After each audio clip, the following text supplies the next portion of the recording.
আগামী দিনে আপনারা দোয়া করেন, আপনারা ক্যাপাসিটি বিল্ডিং করেন, অনেকগুলো সরকারি কর্মকাণ্ড যেগুলো আপনারা করতে পারবেন সেগুলো আমরা আপনাদের হাতে তুলে দেবো ইনশাআল্লাহ।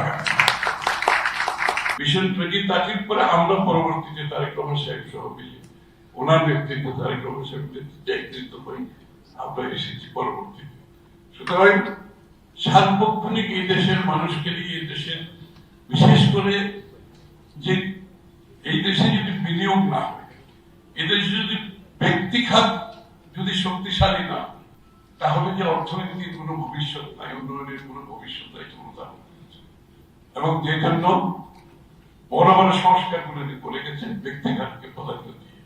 আমি একটা বক্তব্য বলে আমি শেষ করছি, শুধুমাত্র এই যে আজকে আমাদের ব্যুরোক্রেসি নিয়ে এত সমস্যার কথা আমরা বলছি বাংলাদেশে, cost of doing business, is of doing business যে ইস্যুগুলো আছে, এগুলোকে উনি প্রাণপণ চেষ্টা করেছেন একটি জায়গায় নিয়ে আসতে। এবং আপনারা জানেন কিন্তু বিএনপির সময় লাস্ট সরকার যখন ক্ষমতা ত্যাগ করে বিএনপি গ্রোথ ছিল 7.06% and the curve was looking like this.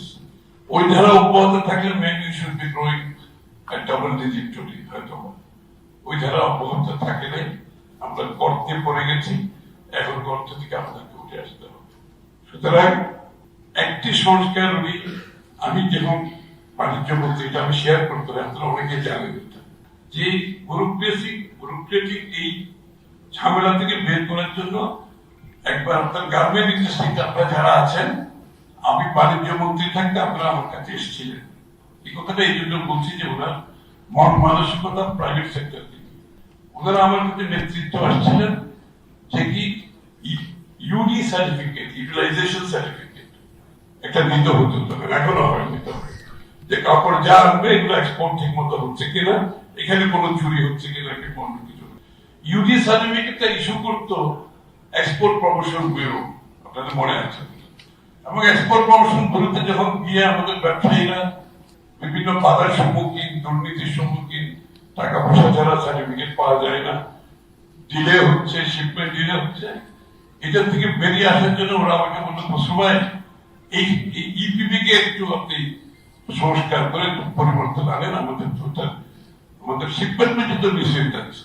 তখন আমি ভাবলাম ইপিবি সংস্কার করাচ্ছি, এই কাজটা যদি আমরা ইপিবি থেকে বের করে বিজিআরবি এর হাতে তুলে দেই, তারা যদি ক্যাপাসিটি থাকে, তারা যদি এই কাজটা সেলফ রেগুলেট করতে পারে, তাহলে why not give it to বিজিআরবি?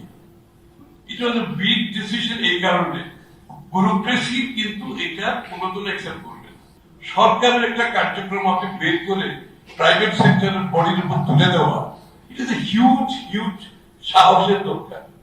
এবং এটা যে কিভাবে রেসিস্ট করেছে তখন ব্যুরোক্রেসি, আমি আপনাদের বুঝাতে পারবো। তখন আমি তো এই কাজ একা করার সাহস আমার হয় নাই। আমি মাননীয় প্রধানমন্ত্রী শেখ বেগম খালেদা জিয়ার কাছে গেলাম, আমি যে ম্যাডাম এই হচ্ছে সিচুয়েশন, এবং বলে আপনার মত কি? আমি আমার মত হচ্ছে এটা। তুমি একটা কথা খালি জিজ্ঞেস করলেন, ওরা কি পারবে এই সরকারের কাজটা যদি আমরা ওদেরকে দিয়ে দেই, ওরা কি পারবে?